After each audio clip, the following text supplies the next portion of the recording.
Welcome to another exciting edition of Million Dollar Peddlers. I'm Papergoy. And I'm Mr-Magazine. I'd like to welcome you to our first live show. And we like to think of this as the Hump Day Happy Hour. And as a mysterious benefactor would say, we're the couple of humps to make the Hump Day humpy, I guess. So we always do this before every time we go on somebody else's show. So we're going to do it on ours as well. Salute.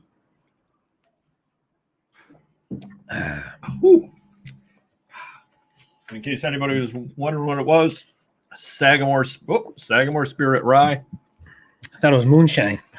It's good stuff. Good stuff. So we're glad to have you aboard. I know our channel's gotten a lot of subscribers lately, thanks to Primetime and Auction Professor and eBay Addicts. We've appeared on their shows throughout the years. We're going to be doing a lot of things on our live show as time goes on, weekly updates, that sort of thing. Going to try to get a topic every single week to have. We're also, after we figure out what we're doing, we're also going to have some guests on as well.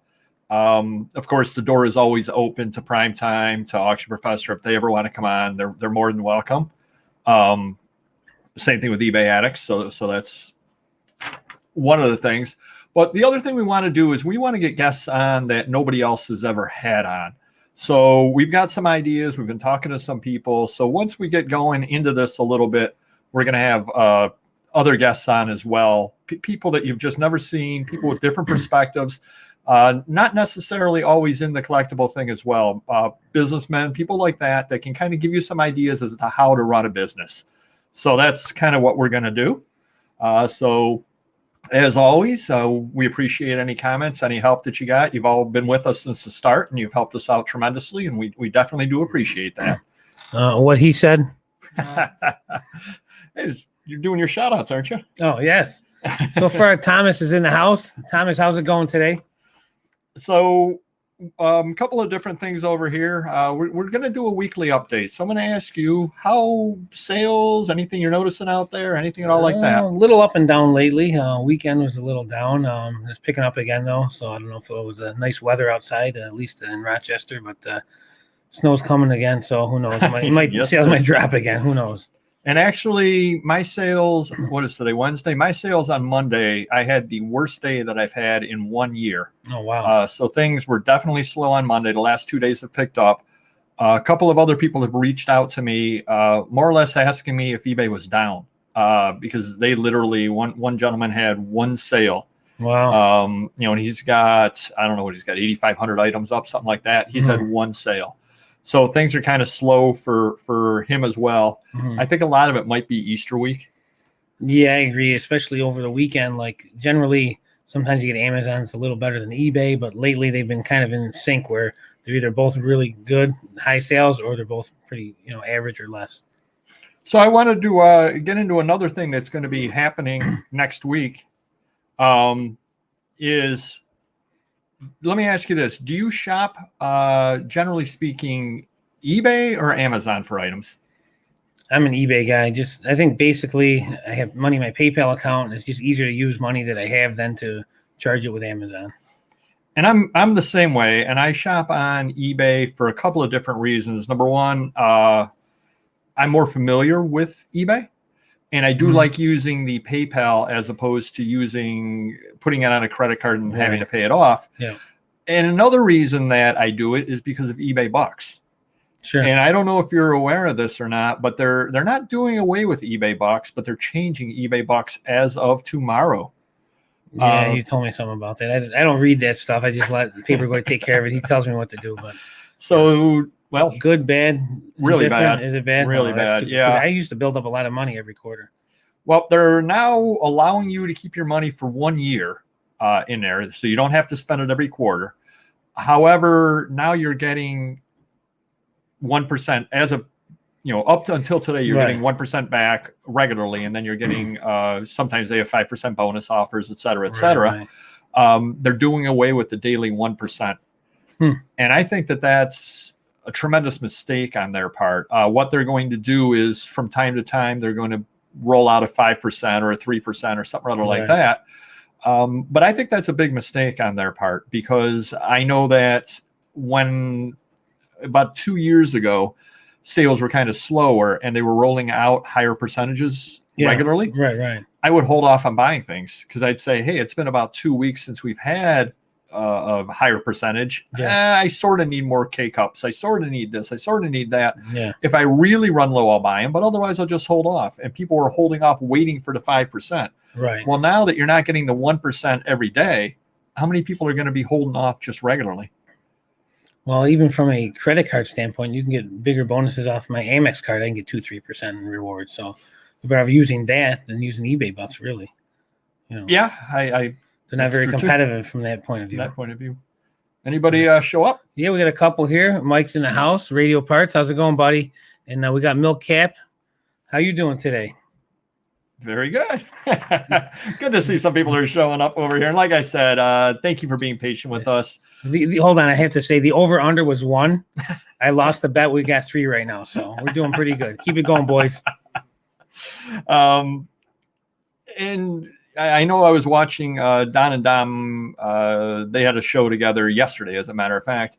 And they mentioned back how when they watch their early shows, they cringe. That's actually what they said. Don actually said they were cringy. So I'm sure that we'll be looking back on this cringing in a few years. But I did want to bring up that eBay bucks, though, because, again, I think that that's a major mistake on eBay's part.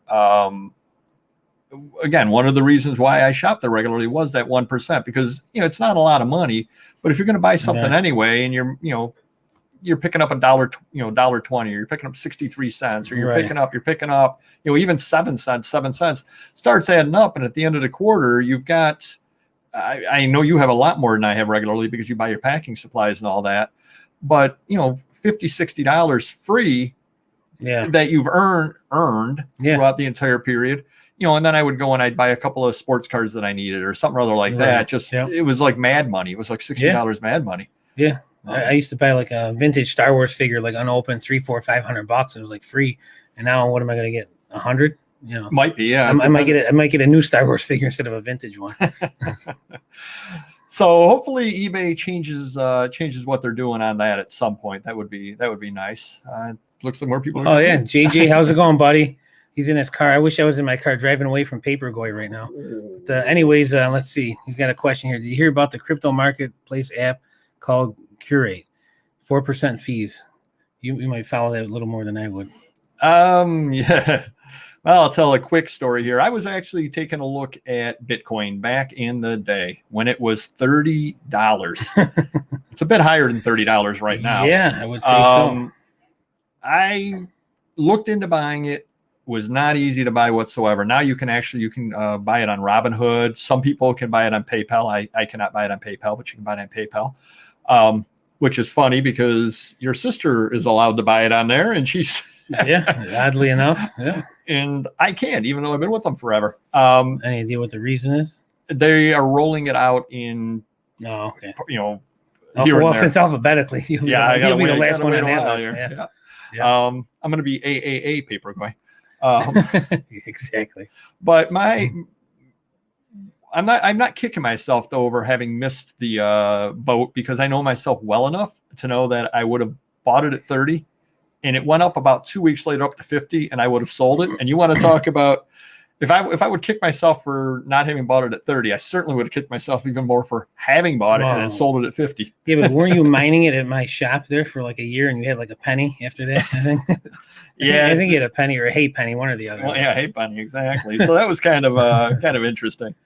Another thing that we're going to be doing at some point coming soon, we've signed up for the eBay and the Amazon affiliate programs.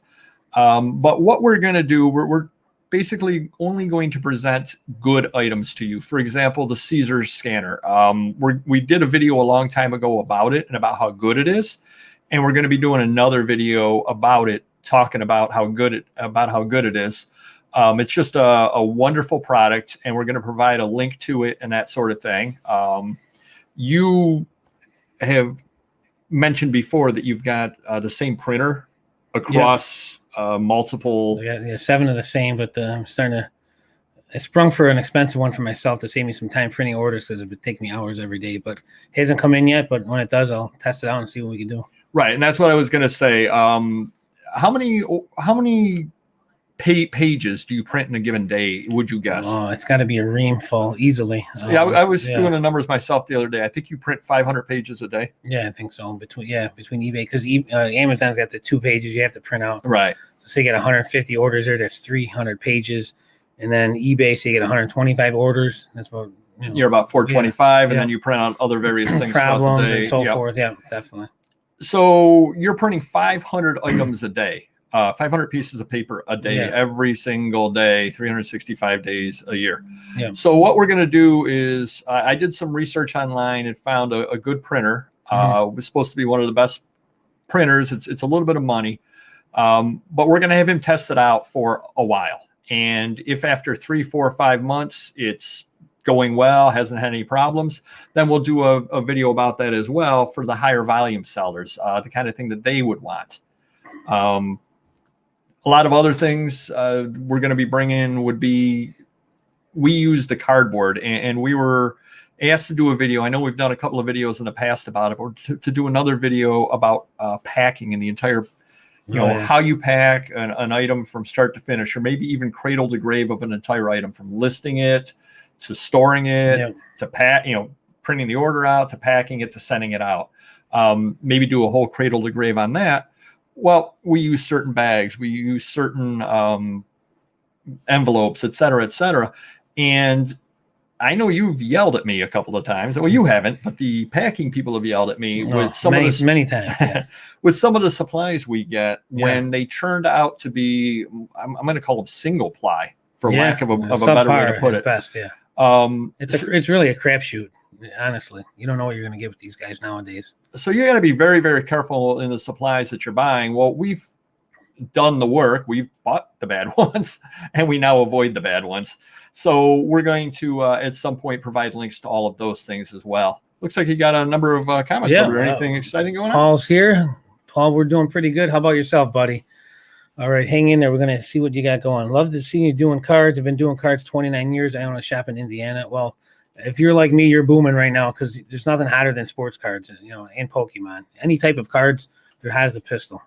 How about Magic cards and all that? Those are going. Magic really good is good. Anything vintage cards for sure. So the early infancy of Magic, Yu-Gi-Oh, Pokemon, any of that stuff is Marvel Universe. It's all off the chart right now, and it's the whole grading thing is, I think, helped take everything to a new level with these PSA 10s that are coming back. And I just found out today through the grapevine that PSA is stopping all submissions, future submissions. You can't submit now till end of July, early August. They have 10 million cards backed up in their queue to grade out. So it's going to be a few months till you can even submit it. And then it's going to after that, it's going to be 3 months to a year to get them back. So it's good and not good. I'm actually nervous about when all these 10 million cards come back, that'll flood the market. So, but the icons I think will still be high. Jordan, Kobe, LeBron, Brady, but some of the new guys that people are investing in, I think they're going to flood it too much and they're going to hit the fan. But we'll see. Anything? I've got a comment about that. If you want to read any other comments down there, and you can push on it and highlight it too if there's anything you want to talk about. Let's highlight it. All right. Paul's got some lower level stuff going on. Let's see here. Getting used to this. Well, and I wasn't going to go here at all because I've just been reading the boards. I go on Net 54, which is a baseball board, and I read it about every week. I catch up on things on there.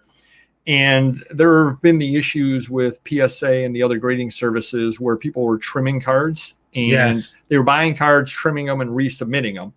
And in fact, these boards, it was blowout cards, I think it was the name of the forum that ended up exposing a lot of these cards. They would actually show the before, which would be a 5.0 or 6.0 you bought, and then they would show the after, which was a 8.0 because it was trimmed down, and then they would show where there was print dot here, there was this here, there was this there, and it was the same card, and it was all coming from the same people.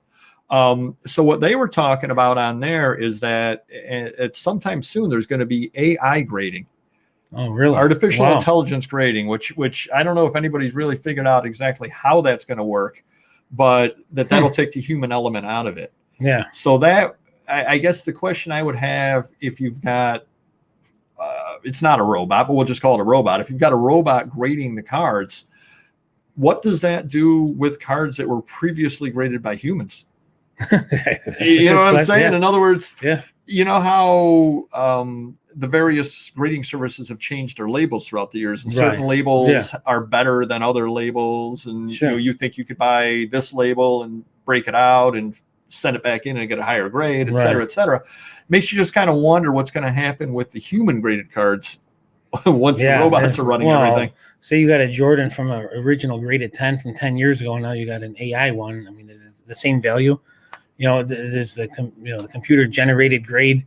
Better, have any higher, deviation where well maybe there's a flaw or a glitch or something, and you got a 9 and they're going to give you a 9.5 or a 10. I mean, who knows? Or it could go the other way, that the humans let things go through, whereas the robots don't. Crazy. So that'd be really, really interesting.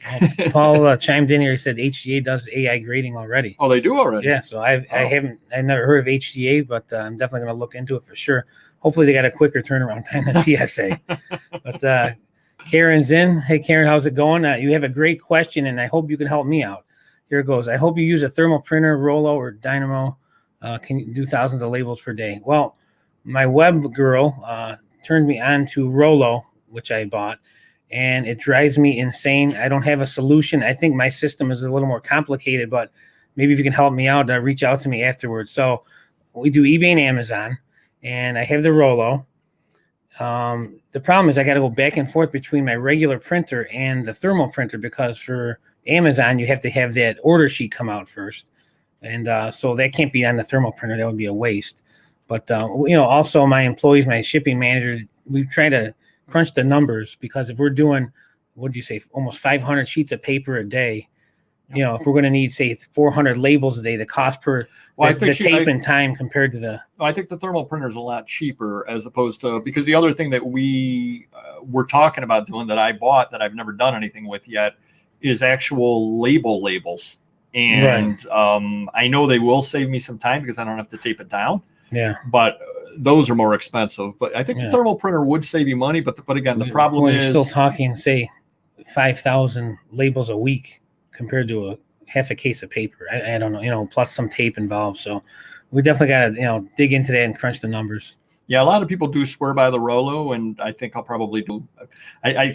Who was that, Karen, that said that? What's that? The label printer? Yeah. Thanks, Karen. You gave me some more work to do, because he bought these labels. He bought these labels like 6 months ago. And the thermal printer is totally different than those that's other the printer labels. one. But even anything will help me right now from what I'm doing. So, also let's see. William's in the house. Hello, William. How's it going? So now we're going to go into the next thing we have over here, which was we're going to talk about death piles and what you need to do to get rid of death piles. I guess the first thing I can say is know yourself. And by that, I mean, know yourself and don't get into buying things that are going to result in death piles. We've done videos about it before. I call them projects. They're things that you just know are great deals, but then you have to ask yourself, am I ever going to list it? And we've talked about it before. I mean, I know Auction Professor does wonderfully with 78 records. You've got a big pile of 78 I picked up records. A massive collection probably 5 years ago. I think 1,000 of them, and there's some good rare labels in there. And guess what? They're in the corner of my garage at my shop, still collecting dust in the original crates that I got them in. So, right. So that's part one. What I end up doing for the death piles is I've got the day job, so that kind of screws me up a little bit as far as things go. But what I do is I look for a long weekend. And during the week heading into the long weekend, I list whatever I want willy-nilly. Whatever I feel like I want to list. I list. So, I want to list those brochures. I want to list this. That looks cool. That magazine looks cool. Let me list this. Let me list that. So I list all of those things that I feel like during the week. Then on the long weekend, I pick one of those days out, and I tell myself going into that day, this is going to be a terrible day. And I tell myself, I am going to list 50, 60, 70, 80 items. How many items of this type of thing I have, be it car magazines, be it whatever. I'm going to list those today. And these are going to be long tail. and I'm not going to see any money back on this for years, but it has to be done. And in the end, it will work out. And I swear I did not set this up, but this is 100% true. About 2 years ago, 2019, my wife wanted to kill me. Well, Wow. that's it. Did she take a number, get in line? I got to chime in for a second to interrupt you. Yeah, So no problem. Mike wanted to know if we're giving away a Rolex. Well, the answer is no, but I'm working on Papergoy. He does have a nice Patek. Maybe we can convince him to give it away after we get to like 50,000. Yeah. I was going to say 50,000. Okay. Sorry. 1 million. How about a Folex? We'll give one of those away. But my wife wanted to kill me. We went to a estate sale, and I was going through, and I think I've told the story before on the channel before, but they had bound volumes of National Geographic, and they even commented or had pictures that saying, mentioned below the estate sale, estatesales.net, we have these, had pictures of them. Great. I show up, they're all sitting in the back room. I'm like, I don't really want to deal with these. I really don't want to deal with these. What the heck? I'm here anyway. So I think you called me too to say, hey, because I had a few of them. I'm like, just grab them all. Why not? So I went to the guy and I said, how much are these? And he said, they're $0.25 a piece. And I said, $0.25 a bound volume? And he said, yes. And I said, well, I'm taking them all. And our car was basically a lowrider at the end of that, because I don't know, there were about 40 years of 2 volumes each, and I just weighed them up. They weigh about 6 pounds of volume. So you're talking an insane amount of weight in the back of the car. You're talking walking back and forth from the back room to the front, the estate sale, while people are milling around. So you're trying to walk around them, carrying as many of them as you possibly can to get around them. I pressed random neighborhood kid into business as well, so he had to carry stuff back and forth. Got the entire car loaded up, literally like barely enough room for the 3 of us in the car, stuff falling all over the place, et cetera, et cetera. Just an insane amount of stuff. Get home, and as I said, my wife was less than happy with this deal, so I said, I have to get these listed. So this was about October of 2019. I just sold the last 7 years today. Nice. At $24 a year. So just picked up $168, where for the whole thing, I think I spent $90 or $80 or something like that for all of them. Finally have completely sold out of them. Mm-hmm. But that was just one of those, you want to talk about a death pile day. That was just one of those sitting down, taking pictures of 2 volumes, because there were 2 per year. Yeah. So 2 pictures of 1974 National Geographic. Then changing the picture and changing the description, 1974. Carrying these 2 heavy things downstairs, 1975. And of course, you had to sort them all out beforehand, et cetera, et cetera. So that's kind of what I end up doing, is forcing myself to list the death piles. Now, I know you've got employees, so you do something else with them? Yeah, I mean, I think the last time I listed, I think Obama was in office, so that's not my issue anymore. But with my employees, they all, no matter who it is, they'll have, I call it the scared pile.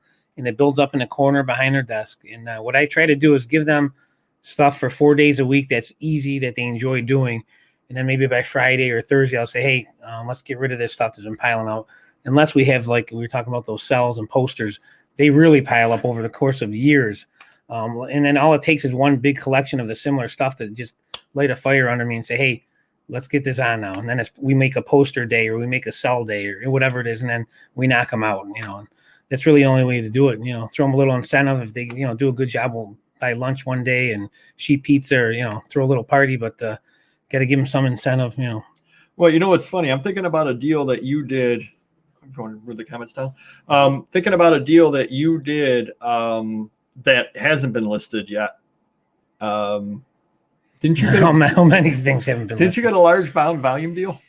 I did get a large bound volume deal. Yes, I did. And we did actually, the problem is sometimes with those deals, say I get, I think it was over 1,000 bound volumes. It was some crazy amount. Some fashion company was moving out of a storage facility into a new one, and they sold them to me at a discount. And there was Saturday Evening Post, Life, all bound volumes, and it was tremendous.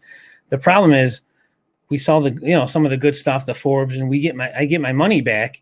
and then I'm like complacent. I'm like, oh, good, we got our money back. The rest can sit in store, and that's what happens. We got the Lifes and some of the other ones that are in storage, and I don't make that, the gravy after that. Something else comes along, and then we're doing the same thing with that.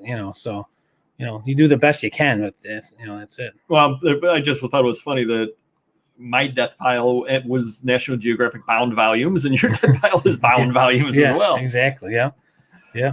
We got crispy toys and treasures in the house, and some interesting stuff going on there. He's from Syracuse.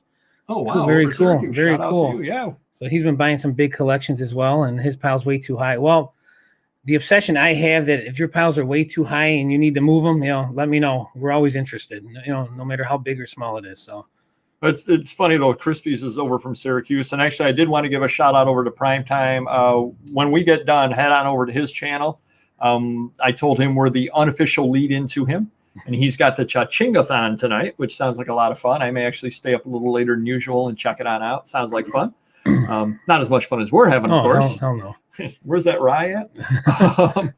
But it's kind of funny though that he's from Syracuse, same place Primetime is, and we're over here in Rochester. And I've actually had a couple of people commenting on the channel talking about just who've moved out of upstate New York or Pennsylvania, talking about just how different it is other places trying to find things. We really are blessed up in upstate New York. Much stuff, so many old estates, so many old houses, farmhouses, et cetera, et cetera. That being said, if tomorrow we suddenly moved to Idaho, we'd figure it out. I mean, if you're, we would. I mean, if you're a hustler, you're a hustler. It's what it take me comes 6 down to. months to move out there, but hey, 6 months. Wow, we got some pretty good people going on over there. But back to the death pile. Another thing that you absolutely need to do. Now, I'm going to make the assumption here you bought the lot because you knew that it was just so good that you couldn't turn it down. Right. Which we all end up with those spots. We have a video coming out probably about 3 weeks from now. We just posted it up. We got about 3 weeks lead time. We shoot every Sunday, and it's about 3 weeks out right now for the videos. But a couple of lots that I bought that I just absolutely stole. I got them real cheap. But they were potential death pile items, and I forced myself to list them. I mean, and when you see this video and us talking about what exactly it is that I had to do to get these things listed, you're going to be rolling your eyes and shaking your head and thinking I'm absolutely insane. But you basically have to do that, and you have to know what motivates yourself. That's what it comes down to, whether it's you want this room clean, whether it's you need the money, whether it's a feeling of satisfaction that I've moved the item from this room into the boxes to send them out. Whatever it is, but don't be afraid to reward yourself as well. Maybe tell yourself that I really like pizza. I'm not supposed to have it with my diet, but I really like pizza. If I list these 300 Family Circle magazines, I'm going to buy myself a large pizza to celebrate. Don't be afraid to do that kind of thing, because that's absolutely what you need to do. Is you need to reward yourself, because let's face it, they're on your death pile for a reason. They're on there because you didn't want to list them. They're not fun to list. They're not great to list. They're not something that you're saying, wow, this is awesome. Yeah. They're items that you're sitting there looking at and you're saying, I don't want to do this. And you're dreading it and you're finding reasons not to do it. Well, they require more research usually, or they're usually bigger, oversized, or heavier, and you just can't fly through them. Whatever, different shapes, oddball, whatever. See, and that's where I would disagree with you. My death pile doesn't really require a lot. Some of it does. Half of my death pile requires a lot of research, but the other half is just the mundane. It's car magazines. Those are things that, for whatever reason, I just absolutely do not ever want to list. Well, Crispy just picked up 3,000 pieces of auto ephemera. So if you want some more, maybe you guys can make a deal going on over there or something. Oh, thanks, Crispy. Yeah, you know the sad thing is, he'll contact me after the show and he'll say, yeah, I got these 3,000 pieces. How about $200? And stupid me will be buying it, and then it'll be sitting in the background for the next 500 live shows. A word of advice: cut out the middleman, because he'll just flip them to me. So, hey, I got mouths to feed too. Exactly. So what all goes on these scared piles? Like what scared pile, death pile? What goes on it? Like for me, it's like, as you said, it is the two things. It's the absolute mundane things. It's the things that I just, for whatever reason, I don't want to list Family Circle magazines. So they just kind of get pushed off to the side. Life magazines are a big thing on my death pile. When I have those, I've got a bunch of them out on the porch that I picked up. But what goes on your employees' death piles? I think part of it is if all the items on a death pile were $100 a piece, they wouldn't be death piles because that would be you'd be cracking. I'd be making sure they're getting them on. So they're probably 10, 15, 20, 25, $30 items. But posters definitely is at the top of that. Posters, any type of advertising, anything oversized. I got some antique trophies in. They're still sitting there. I had that one trophy, the Astros one that we use in the with prime time over there. But anything oddball that's big, heavy, different too. So like say you can use a scanner for one poster, you got a mini one, and now you got a big poster. Well, now you can't use it. You got to use your camera. So things you got to switch back and forth from scanning, depending on what the items are. On posters, how do you intend to? Because a lot of people are afraid of posters, and I've listed them back in the day. I picked sold on consignment for a friend of yours, Big Rick. Yes. He had a ton of posters, movie posters, but they were all rolled. So I would take them and I would unroll them. Mm-hmm. Then I would put a glass on each of the four corners and take a picture. And that is not the right way to do it. How do you do it? Well, the best way, and I'm not set up for this yet, but I'm going to be. My loft at the warehouse has the metal walls, and I'm going to get some magnets because that's what I hear people doing. Just put some magnets up to them, flatten them out straight against the wall with the magnets, and that's the best way to eliminate shadows too, or light from the lighting and stuff, the little glares and that. So we're going to try that and see what happens. But folded posters not an issue. You just unfold them, perfect. But when you're talking about the rolled stuff, it's a nightmare, especially shipping too, because then you got to get the priority tubes and build them, and it's just a process for a $20, $30 item. It doesn't seem to be worth it. Well, I'm going to tell you something funny. You know this. I am not handy at all. Not at all. So I went online and I found, and it's really neat. It's two pieces. And what you do is you take the top piece. Well, I didn't do it. I had my handyman do it, who happens to be handy, luckily. It's got two screws, and you screw it to the wall, which he did downstairs, and you slip your poster up into it. Oh, nice. And then you roll the poster down, and it's got this piece on the bottom that you slip the poster into, but it's like a weighted piece, so it holds it flat. Does it adjust to the size of the poster? You can do whatever size you want. Oh, okay. Because nice. it's however wide it is, and you put the poster in, and you put the thing on the bottom. And you're just telling me about this now? Well, I had my handyman put it up. I had a poster in it. It was sitting there. I've never gotten around to listing posters. Well, I was moving stuff around the basement, and don't you know, I knocked into it, and I knocked the bottom thing off.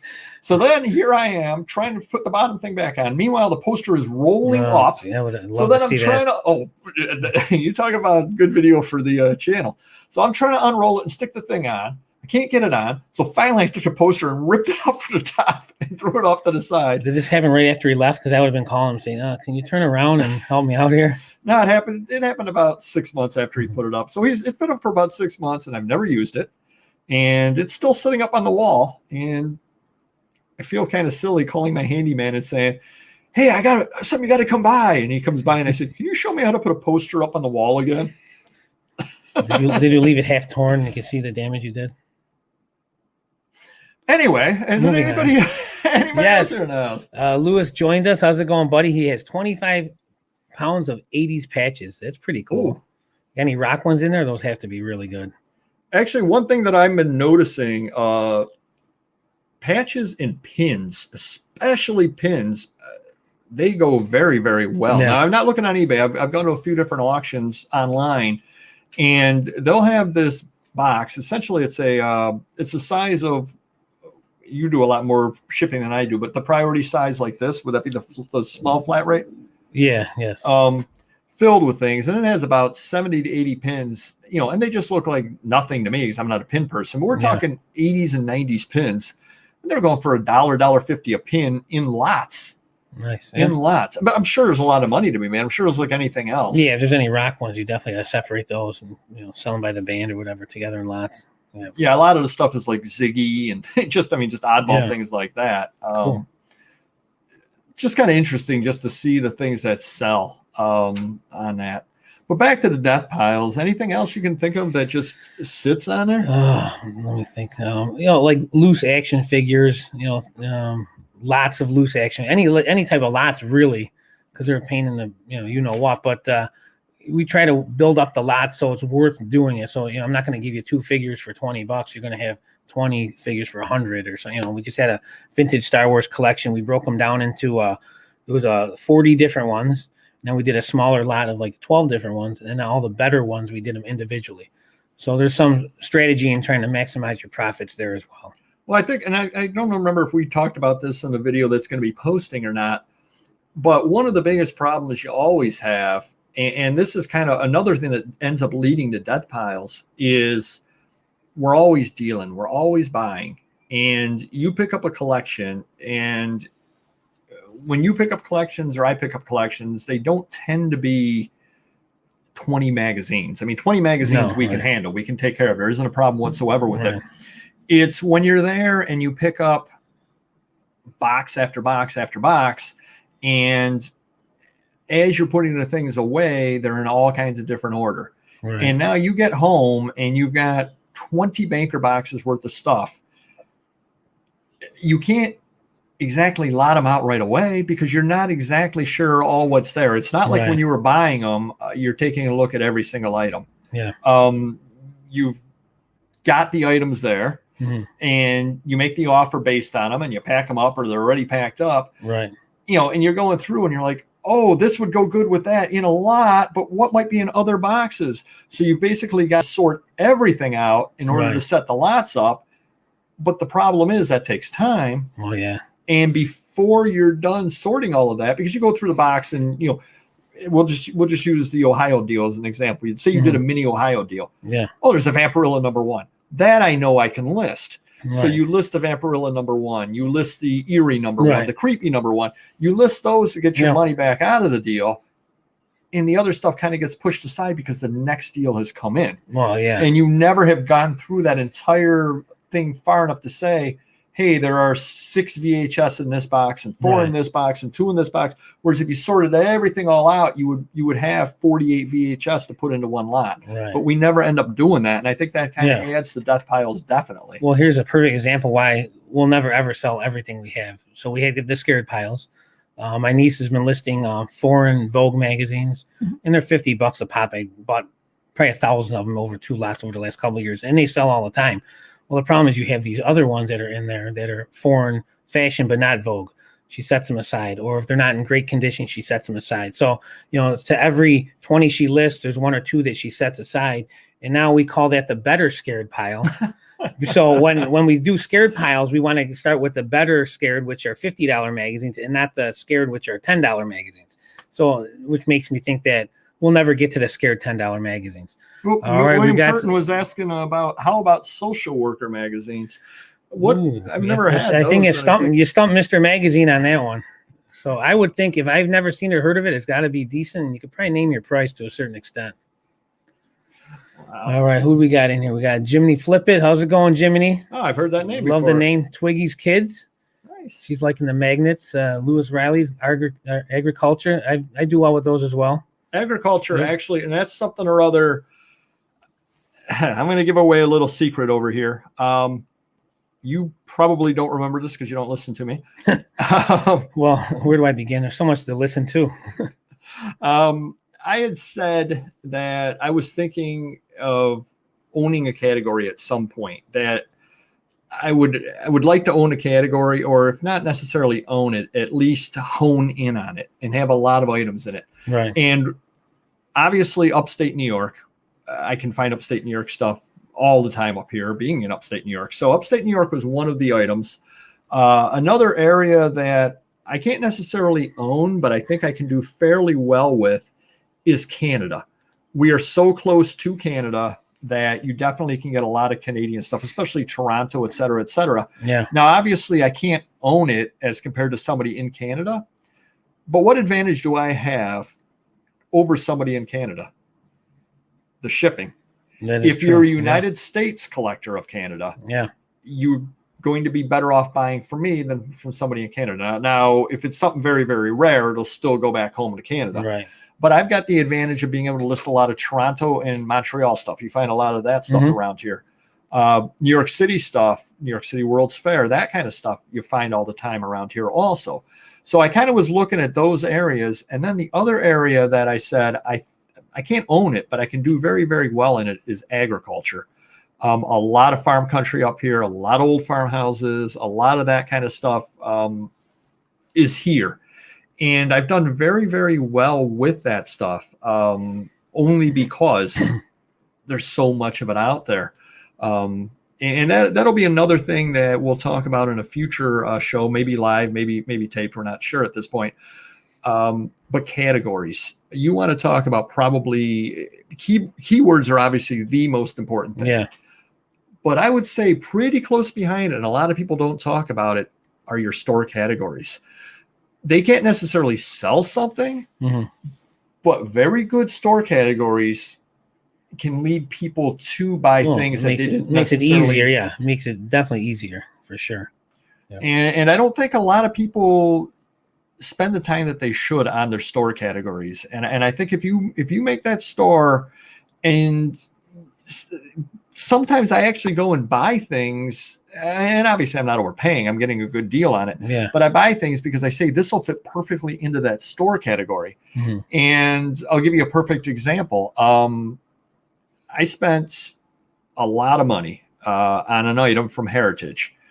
Absolutely beautiful piece, but it was expensive. It was a Daisy Duck painting where she looks like an Egyptian queen. And I bought that, and I paid good money for it. I listed it at even gooder money. But one of my main reasons for doing that, I have a Disney category in my store. I know that's going to draw traffic. So just have that out there almost for the window shoppers. They see it. They may come into my store. They may come into my Disney stuff. They may buy Disney stuff based off of seeing that big item. So it isn't necessarily that I need to sell that item, that I need to make money off that item. But now that I've got that item drawing the customers in, I'm much more likely when I'm out there sourcing to find Disney items. Right. Because, hey, that's Disney. I've got the traffic coming in for the Disney stuff because of that good item that's drawing them in. Yeah. So definitely think about that. It isn't necessarily, it's almost like a lost leader, even though I'm not selling it, almost like a lost leader. I've sunk the money into it, right? But it's almost advertising for the store, I guess would be a way to put it. Yeah, for sure. Got a couple more arrivals here. We got Retro Head. How's it going tonight? And we're among the great Don, the auction professor. Oh, hey, how's it going, sir? Thanks for watching. We appreciate it. Definitely do. Definitely do. Hope everything is going well with you. Do you want to talk about what you picked up? For myself? No, for the that you were talking to Heritage about, but they turned it down. But you're going to be listening, and shout out to Don on this. That is true. We're going to pick your brain a little bit, maybe this week coming up. But a lady approached my shop. She had a collection of Victorian trade cards that her mother bought in the 1970s, and this lady was probably in her 70s as well. And they noted every one that they bought on a piece of paper, and they put them in binders by genre, and everything they paid, they marked down. So if it was $1 or 50 cents in the 1970s, they wrote it down. They itemized everything. And she wanted to leave her daughter, money instead of binders of trade cards. So she would bring in 2 or 3 at a time. And the first time she came in, I didn't know what to pay. I think, I gave her a little less than what she'd asked, and she was still a little shocked that she didn't get more money because she. Well, why don't you tell her the best part about that? About what's that? Your offer and all that. Well, so the first deal, we came to an agreement. She wasn't happy. Well, no. How do I tell these stories? Why does he know the story better than me? It's like he was there, but he really wasn't. She wasn't happy with the price necessarily, so you basically told her it was outside of your realm of expertise, and you actually sent her. That was the second time. Oh, that was the second time. Oh, okay. So the first time she came in, we reached an agreement. She wasn't happy compared to what she knew what they paid and her mother paid back in the 70s, and it was more than that, but not much more. So next time she came in, I gave her a little lower offer just because they're piling up. She had 1,000. A death pile. Yeah. I think they were like 1,000. There's like 300 or 400 in every binder. So, at this point I spent thousands of dollars into 6 binders or whatever. So I offered her a little less. I go, they're just sitting here. Christmas is around the corner, and we could never get to listen to them. Then we were swamped. So she goes, geez, I don't know. Maybe I should sell them elsewhere. I go, I'll tell you what. There's a guy around the corner. All Things Antiques is his name, the business name. I go, it's right up his alley. I go, bring him to him. He'll probably pay you more because it's right up his alley. So she goes, okay, I'll take the next ones over there. Well, 2 weeks later, she comes in and she's like, he wanted nothing to do with them. He doesn't have the money. He doesn't deal in these anymore. I go, he's All Things Antiques, and you have 10,000 trade cards from the 1800s, and he doesn't want to buy these things. I go, it's Christmas time. What is going on? So she liked me. We worked a deal, and I just bought her last couple binders. I think there's over 30 binders, 10,000 plus trade cards that we're going to start listing this week, actually. So very excited for that. Nice. Yeah. Nice. So hopefully everybody's having a good time here, and hopefully everybody shows up next week. I've got a story that isn't about reselling, but a story that's you've never heard before, and it's going to make you laugh. That's a first. It's going to make everybody out there laugh. Hold on, I got to stop him. Before we get into this, Ben Rose in the house. All right. There you go. Nice. Yeah, we might not have got to after that. We hear this story here, but let's see what happens. So I have a house, and with it came the appliances. And I got the washer and the dryer along with, stove and all that kind of stuff. So about, I don't know, I'm going to say about 4 months ago, the dryer started going on the fritz. It worked intermittently. And sometimes it would work and give me heat, and sometimes it wouldn't. And I called you and asked you because you got the laundromat. And you said... well, I said, sure, come down, put your money in my machines. Why not? The free work isn't enough. Now you need to get my money too, my hard-earned money too. Exactly. But you said check the exhaust, I think you said. Yes. A lot of times those get clogged up. So I checked that, and indeed they were clogged up, and it seemed to work a little better for a while. And then it stopped working again, or it was working intermittently. So I called my handyman friend, and he came by and looked at it, and it's a gas dryer. And he said, I bet it's the coils. So he went and got the coils, and he changed the coils out, and it was working wonderfully for about 2 days, and then it stopped working entirely. The drum would still spin, but it had no heat whatsoever. So you could end up eventually getting the clothes dry by putting them in there and having it spin, and eventually they would get dry with no heat. Eventually, it's probably better if you lift and flatten posters out with that. Nice paperweight. That's true. Yeah. That's true. Would have been nice. So we went over to Best Buy to pick up a dryer, and got the credit card 0% for 18 months, et cetera, et cetera. So I went and I bought the dryer. They went and they delivered it, no problem whatsoever. Couldn't get it in my basement. Oh, jeez. So they brought it over. First they went down in the basement. Oh, we can't uninstall now. I wasn't going to pay for the installation because it was $280 for install. Oh, for a gas I believe that's the going rate nowadays. $280 plus they want you to buy a whole service kit and all that kind of thing. So I go buy the dryer. They deliver it. They go down in the basement. Oh, we can't unhook your old one. I said, I paid you to take it away. Well, no, we can't unhook it. Liability reasons, et cetera, et cetera. I said, fine. I'll figure that out. I have my handyman come by. We'll take care of it. They can't get the dryer in the basement. They're trying, and it's 27 inches wide, and my opening is 26 7/8 inches, and they just cannot get it by. So I said, and they go, well, we'll give you your credit back. We'll do this. We'll do that. So they took the thing back. So I called my handyman buddy, and he said, they're idiots. All they had to do was take the doorstop off. Right. So he comes by, takes the doorstop off, measures everything out. You can get it. Well, the other thing was the delivery man told me, look for 25 inch or smaller. I go to Best Buy, everything is 27 inch. They don't have any 25 inch at Best Buy. So he takes it all down so I can get the dryer down. I said, okay, great. Go back over to Best Buy. Oh, I didn't tell you the other part of it. When I was shopping dryers, I went to Lowe's.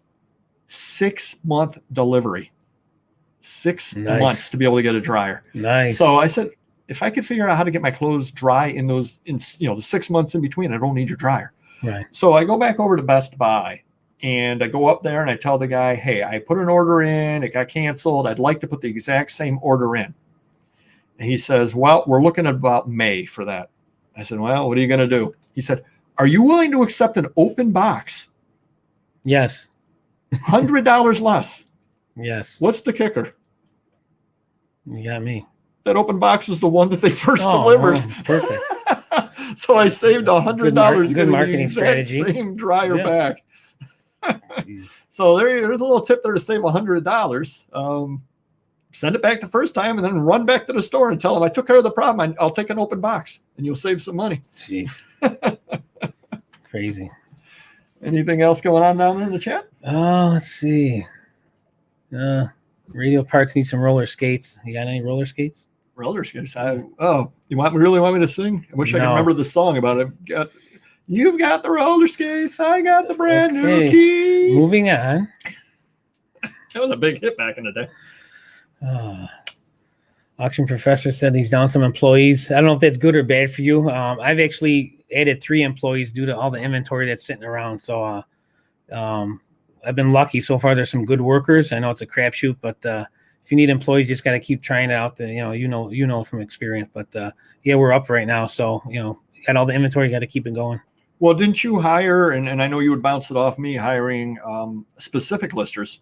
Yes, I did for Sports Card. We hired a full-time Sports Card lister, 40 hours a week, and the guy's a machine.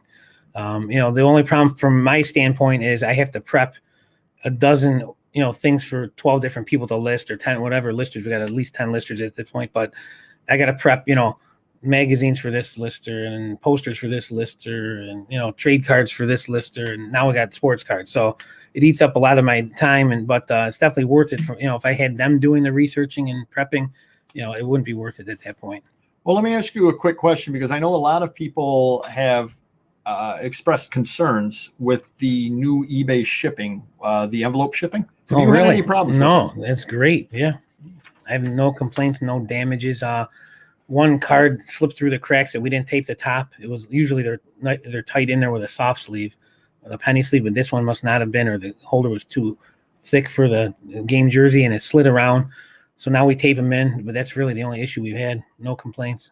Because I guess the tracking isn't recognized necessarily, but everybody's getting their items. Right, yeah. I just tell them to hang in there in a day or two. They'll get it, or the tracking will work.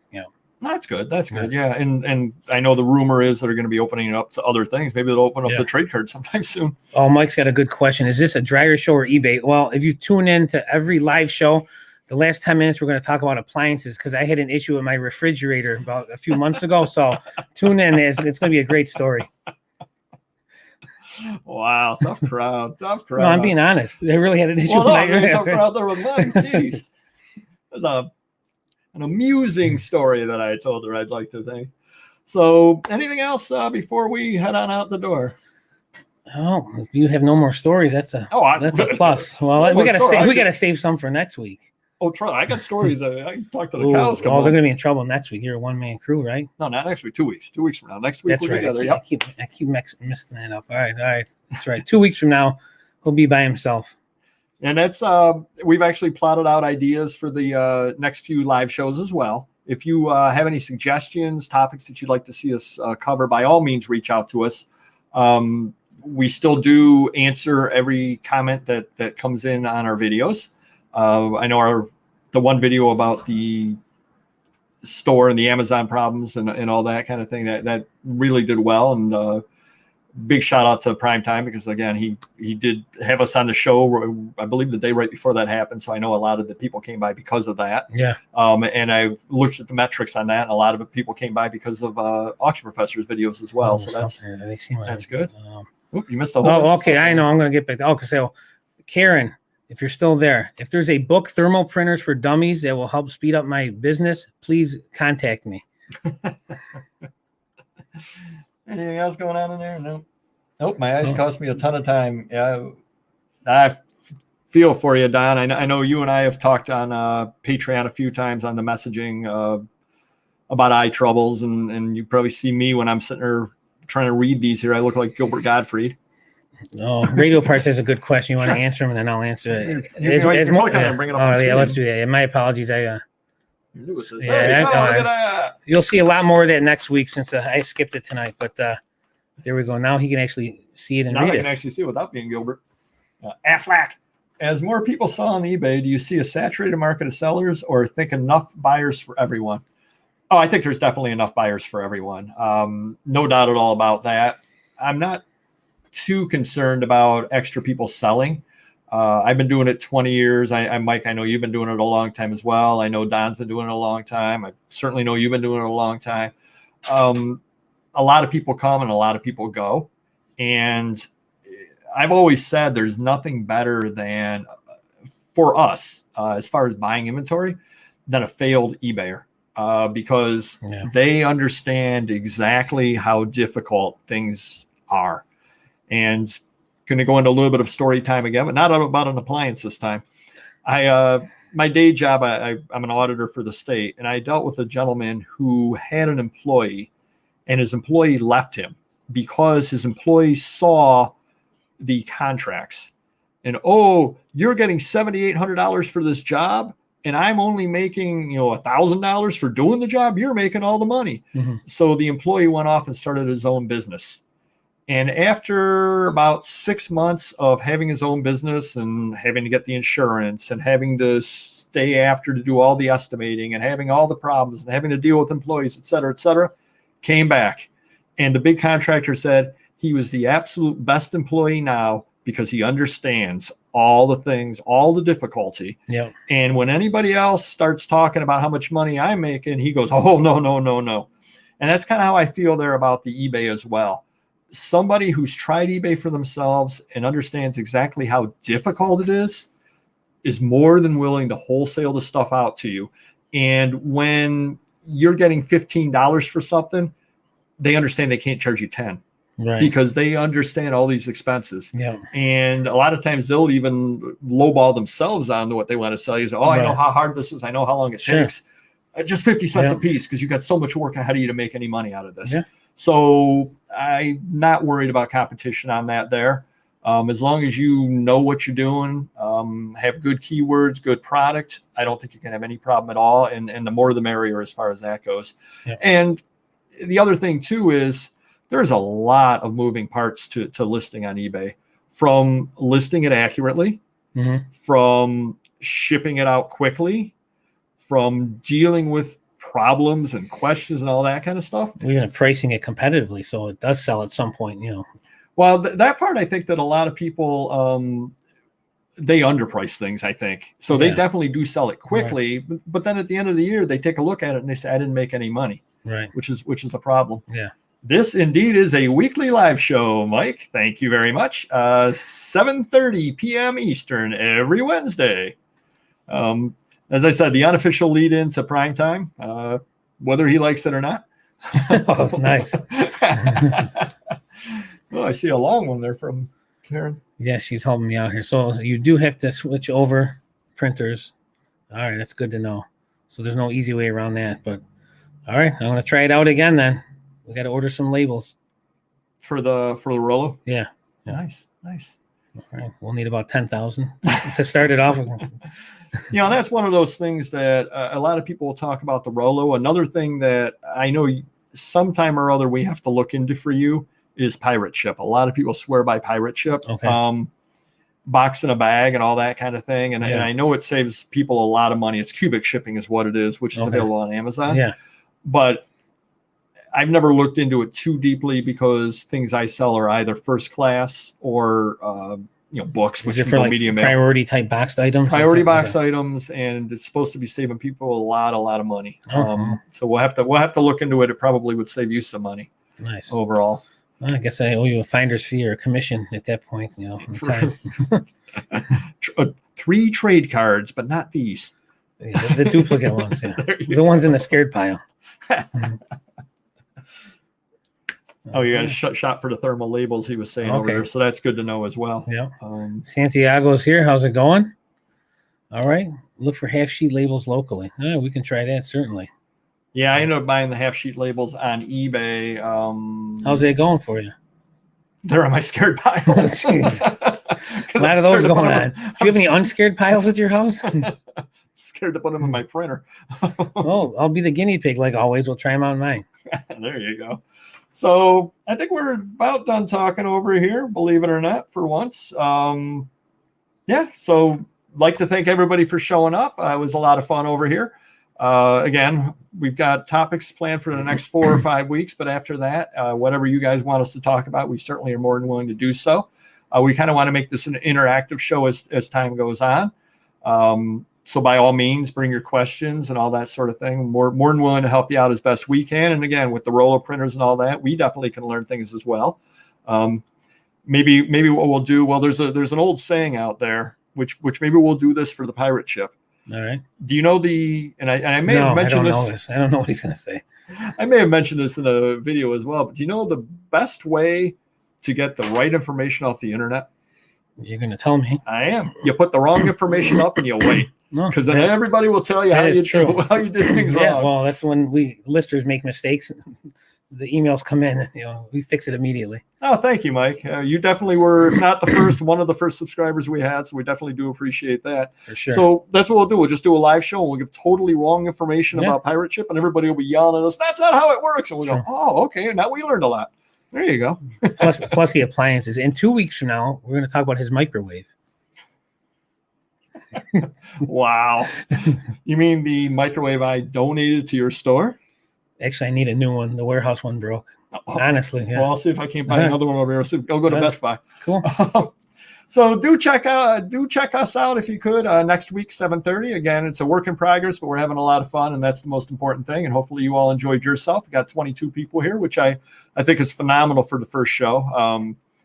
We would have been happy with 7 or 8. So thanks to everybody who checked us out. Absolutely. And I had seen it creep up to 26 at one point. So that's wonderful. Definitely do contact us. Our email is over on the YouTube. Any constructive criticism, we're more than willing to listen to. Anything to make it better. If the lighting's bad, anything like that, definitely let us know. Go check Prime Time out because he's having his cha-ching-a-thon. Maybe you should hit the like button, folks. There we go. Hey, I'm new at this. We're going to hire Mike to come on in. We're going to pay Mike money instead of the other way around.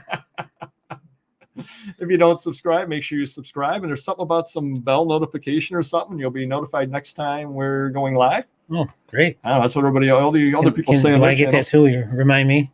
I just call you up and yell at you. All right. So thank you very much for coming. And we will see you next Wednesday at 7:30. Yeah. End broadcast. All right. Click that. Take care. All right, we'll see you next time. Bye-bye. Bye-bye.